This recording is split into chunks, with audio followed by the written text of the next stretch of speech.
We're here today to bring you the unboxing of the Samsung Gear Live, one of the first Android watches to hit the market for wearables.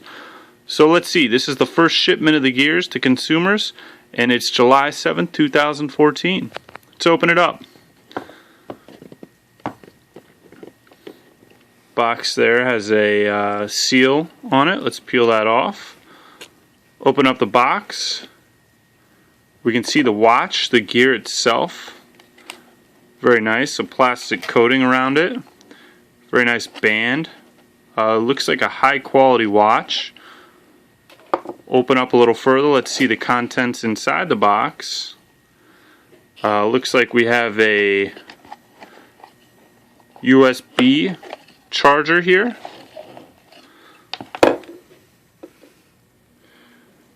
Standard Android style charger, and the mount for the watch, and we can see they've got some instruction manuals inside.